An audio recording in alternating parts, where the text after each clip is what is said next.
అప్పుల బాధలు వెంటాడుతున్నాయా? అయితే 6 JVR వారి జాతిరత్నాలు ధరించండి. రైట్, బ్రేకింగ్ న్యూస్ చూస్తున్నాం మన టీవీ స్క్రీన్ పై. రంగారెడ్డి జిల్లా షాబాద్ పోలీస్ స్టేషన్ పరిధిలో 6గురి దారుణ హత్య ఉదంతం స్థానికంగా పెను సంచలనం క్రియేట్ చేస్తుంది. నిందితుడు రాజ్ కుమార్ పై గతంలోనే ఫిర్యాదు చేసిన పోలీసులు నిర్లక్ష్యం వహించారని, సరైన చర్యలు తీసుకోకపోవడం వల్లే ఈ ఘోరం జరిగిందంటూ బాలిక తరపు మృతులు బంధువులు, గ్రామస్తులు షాబాద్ పిఎస్ ఎదుట ఆ రహదారిపై బైఠాయించి భారీ ఆందోళన దిగారు. మీరు చూస్తున్నారు మన టీవీ స్క్రీన్ పై. సో వాళ్ళనే అత్యంత దారుణంగా చంపేశాడు రాజ్ కుమార్. ఒకరిని కాదు, ఇద్దరిని కాదు, 6గురిని పొట్టను పెట్టుకున్నాడు.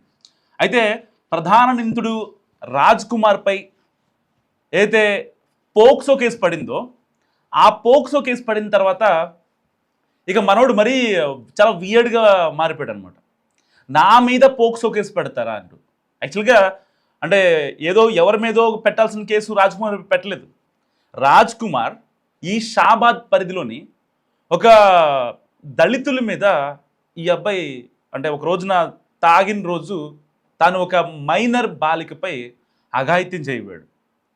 సో అది ఊర్లో తెలిసింది. దాని తర్వాత పెద్దల సమక్షంలో పంచాయతీ చేశారు, అంతా జరిగింది, అంతా ఓకే. అండ్ దాని తర్వాత మళ్ళీ ఒకరోజు వెళ్ళి వాళ్ళ అమ్మతో దుర్భాషలాడి ఆ మైనర్ బాలిక, సో ఏజ్ మెన్షన్ చేయకూడదు, మెన్షన్ చేయలేకపోతున్నా, ఆ అమ్మాయి ఒక మైనర్ బాలిక, ఆ అమ్మాయిపై అఘాయిత్యానికి పాల్పడ్డాడు. అండ్ దాని తర్వాత కూడా వాళ్ళ ఇంటికి వెళ్ళి వాళ్ళని బెదిరించాడు. మీరు కనుక ఒకవేళ పోక్సో కేసు కానీ లేకపోతే స్టేషన్కి వెళ్ళడం, కోర్టులు తిరగడం ఇలాంటివి చేశారంటే మిమ్మల్ని చంపేస్తా అని చెప్పాడు. సో ఇప్పుడు అదే చేశాడు అన్నట్టుగా. సో ఇప్పుడు అక్కడ గ్రామస్తులు, ఇటు బంధువులు వాళ్ళంతా ఆందోళన నిర్వహిస్తున్న పరిస్థితి. ఒకరిని కాదు, ఇద్దరిని కాదు, 6గురిని చంపిన ఉదంతం ఇప్పుడు 2 తెలుగు రాష్ట్రాల్లో సంచలనంగా మారింది. రాజ్ కుమార్పై నమోదైన పోక్సో ఎఫ్ఐఆర్ కాపీలోని వివరాలు ఇప్పుడు అందరినీ భయాందోళనకు గురి చేస్తున్నాయి.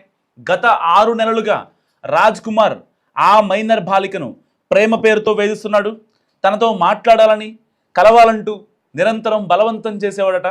సో శంషాబాద్లో ఆ అమ్మాయి స్కూల్కి వెళ్ళే టైంలో రాజ్ కుమార్ వేధింపులు మితిమీరడంతో అతడి భయానికి తాళలేక తల్లి ఆ బాలికను ఇంకా స్కూల్ పంపించడం మానేసింది. ఇటీవల పరీక్షలు ఉండడంతో తప్పనిసరి పరిస్థితుల్లో తల్లి దగ్గరుండి బాలికను పరీక్షా కేంద్రానికి తీసుకెళ్ళింది వాళ్ళమ్మ. అయితే పరీక్ష ముగిసిన వెంటనే బాలికను అందరూ చూస్తుండగానే లాక్కెళ్ళేందుకు కూడా ఈ యొక్క రాజ్ కుమార్ ప్రయత్నించాడు. గతంలో నీ తండ్రిని చంపినట్టే మిమ్మల్ని కూడా చంపేస్తా అంటూ రాజ్ కుమార్ ఆ బాలికను, ఆమె తల్లిని చాలా గట్టిగా బెదిరించాడు. దీంతో ప్రాణభయంతో తమను కాపాడాలంటూ బాలిక తల్లి పోలీసులు కంప్లైంట్ చేసింది. ఏదైతే ఈ ఉన్మాది అరాచకాలు తట్టుకోలేక. సో రాజ్ కుమార్ ఈ కేసే అదే అతనిపై ఈ కేసే మొదటిది కాదని తెలుస్తోంది. గతంలోనూ ఒక భూ తగాదా విషయంలో 2 వ్యక్తులను తీవ్రంగా కొట్టి చంపేస్తారని బెదిరించాడట. So on records police stations ఉన్నాయి. సో ఇంతటి నేర చరిత్ర ఉన్న వ్యక్తిపై ఒక తల్లి తన కూతురి ప్రాణాలు కాపాడాలని మొరపెట్టుకున్న పోలీసులు నామమాత్రంగా స్పందించడం వల్లే నిజంగా ఇవాళ ఆ 6గురి ప్రాణాలు పోయాయంటూ కూడా మృతుల బంధువులు, గ్రామస్తులు తీవ్ర ఆగ్రహం వ్యక్తం చేస్తున్నారు.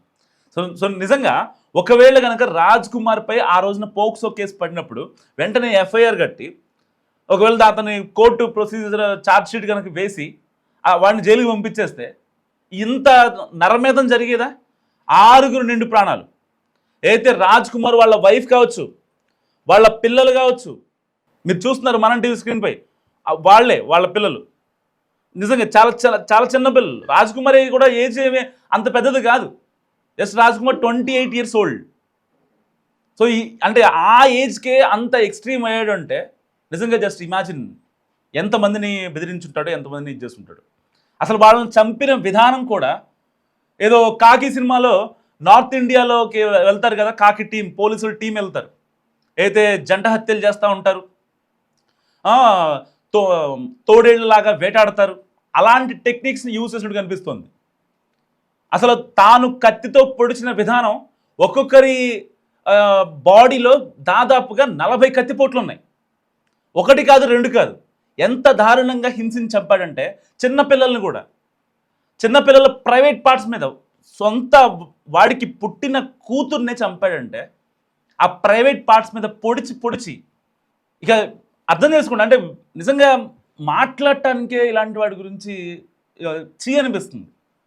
సో ఇప్పటికీ చాలామంది ఆ స్టేషన్ ఎదుట, షాబాద్ పోలీస్ స్టేషన్ ఎదుట వాడిని చంపేయాలంటూ డిమాండ్ చేస్తున్నారు. నిజంగా ఇలాంటి వాడిని ఎన్కౌంటర్ చేసిన పాపం లేదు. సో అక్కడ బయట ఎంతో స్టేషన్, షాబాద్ పోలీస్ స్టేషన్ ఎదుట టెన్షన్ వాతావరణం నెలకొంది. మీరు చూస్తున్నారు మనం టీవీ స్క్రీన్పై. రంగారెడ్డి జిల్లా దైవాలగూడలో ఉన్మాది రాజ్ కుమార్ కేవలం 2 గంటల వ్యవధిలో, అంటే జస్ట్ 2 అవర్స్ డ్యూరేషన్లో అర్ధరాత్రి చేసిన నరమేధం నిజంగా ఒళ్ళు గగుర్పుడ్చేలా చేస్తుంది. రాత్రి 11 గంటల సమయంలో ఆ అమ్మాయి మైనర్ బాలిక ఇంటికి వెళ్ళిన రాజ్ కుమార్, ఆమె అమ్మమ్మ, ఆమె నానమ్మ ఎంత వారించినా వినకుండా బాలికను బలవంతంగా కారులో ఎక్కించి 3 కిలోమీటర్ల దూరంలో ఉన్న చెరువు కట్ట వద్ద తీసుకెళ్లి అఘాయిత్యాన్ని పాల్పడ్డాడు. సరిగ్గా అర్ధరాత్రి సమయంలో వాళ్ళ అమ్మ, వాళ్ళ నానమ్మ, వాళ్ళ ఇంట్లో వాళ్ళు, ఇంటి పక్కన వాళ్ళు మాట్లాడుతున్నా సరే, సో ఆమె గొంతు కోసి దారుణంగా హత్య చేశాడు. అండ్ తిరిగి బాలిక ఇంటికి వచ్చి తనను అడ్డుకున్నారనే కక్షతో వాళ్ళ అమ్మమ్మ, వాళ్ళ నానమ్మలను కూడా అతి కిరాతకంగా నరికి చంపాడు. అంతటితో ఆగకుండా అర్ధరాత్రి 1 గంట సమయంలో తన ఇంటికి బయలుదేరి దారిలో భార్యకు ఫోన్ చేసి పిల్లలను చూస్తా అని చెప్పాడు. పిల్లలను చూస్తా అని చెప్పాడు. ఇంట్లోకి వెళ్ళడమే ఆలస్యం, భార్యపై కత్తితో దాడి చేసి ఆమె ప్రాణభయంతో బయటకు పరుగులు తీసినప్పటికీ వదలకుండా ఈడ్చుకుంటూ లోపలికి లాక్కెళ్ళి గొంతు కోసి చంపేశాడు. ఆ తర్వాత నిద్రిస్తున్న తన 2 కన్న పిల్లలను సైతం ఏమాత్రం జాలి లేకుండా గొంతు కోసి మట్టుబెట్టాడు. ఇలా కేవలం 2 గంటల్లో 6గురిని పొట్టను పెట్టుకున్న రాజ్ కుమార్ రక్తం ఓడుతున్న కారులోనే అక్కడ నుంచి పరారవుతూ తన తండ్రికి ఫోన్ చేసి నేను 6గురిని చంపేశాను అని చెప్పి ఫోన్ చేసి స్విచ్ ఆఫ్ చేశాడు. మరి వీడిని ఏం చేయాలి? మస్ట్గా కామెంట్ చేసే ప్రయత్నం చేయండి. 1 కాదు, 2 కాదు వీడు చంపింది, 6గురిని చంపాడు. పోక్సో కేసు పెట్టారనే ఒక నెపంతో వాళ్ళని ఎంత వేధించాయంటే అంత వేధించాడు. సో ఇవన్నీ జరిగిన తర్వాత ఇక వాళ్ళు కూడా కామ్ అయిపోయారు. మగదిక్కు లేని కుటుంబం కాబట్టి, సో ఇంట్లో వాళ్ళు ఎవరు లేరు, అంటే వీళ్ళు ఫినాన్షియల్గా కూడా సెటిల్ అయ్యి లేరు పాపం. మళ్ళీ కేసులు కోర్టులు పెడితే ఊళ్ళో పెద్ద మనుషులు చెప్తారు అన్యాయం జరిగిందని వెళ్ళి కేసు పెట్టండి చెప్తారు, బాగానే ఉంటుంది. దాని తర్వాత కోర్టులు కేసులు అంటే వాళ్ళకి అంత స్తోమత లేదు పాపం. దానికోసం వాళ్ళు ఆగారు. నిజంగా ఇక్కడ ఎవరిని నిందిద్దాం? కోర్టులు కేసులు మన పరువే పోద్దు కదా అని ఆగిన వాళ్ళ ఇంట్లో వాళ్ళని నిందిద్దామా? లేదు, కేసు పెట్టినప్పుడే, పోక్సో కేసు పెట్టినప్పుడే ఎఫ్ఐఆర్ ఫైల్ చేసి ఛార్జ్ షీట్ వేస్తే నిజంగా వాడు కటకటాలు వెనక ఉండేవాడు కదా, 6గురు ప్రాణాలు కాపాడేవాళ్ళు కదా. పోలీస్ వ్యవస్థ నిందిద్దామా? అసలు ఎంత దారుణంగా అంటే కన్న కూతుర్ని, కన్న కొడుకుని చంపే సిచ్యువేషన్ అంతా ఇంత కాదు. నిజంగా అంటే ఇప్పటిదాకా చాలా క్రైమ్లు జరుగుతూ ఉంటాయి, మనం ప్రతిరోజు క్రైమ్లు చూస్తూ ఉంటాం.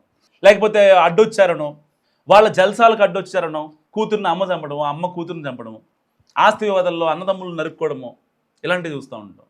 కానీ ఇది చాలా విడ్డూరం. పోక్సో కేసు పెట్టారని వాళ్ళని చంపేసి మళ్ళీ తిరిగి వస్తూ వాళ్ళ ఇంట్లో వాళ్ళు కూడా చంపేశాడు. వీళ్ళు ఏం చేశారు? వీడు చేసిన నరమేధం అంతా ఇంత కాదు. సో మీరేమనుకుంటున్నారు? వీడిని ఎన్కౌంటర్ చేయాలా మరి ఏంటి? మస్తు కామెంట్ చేయండి.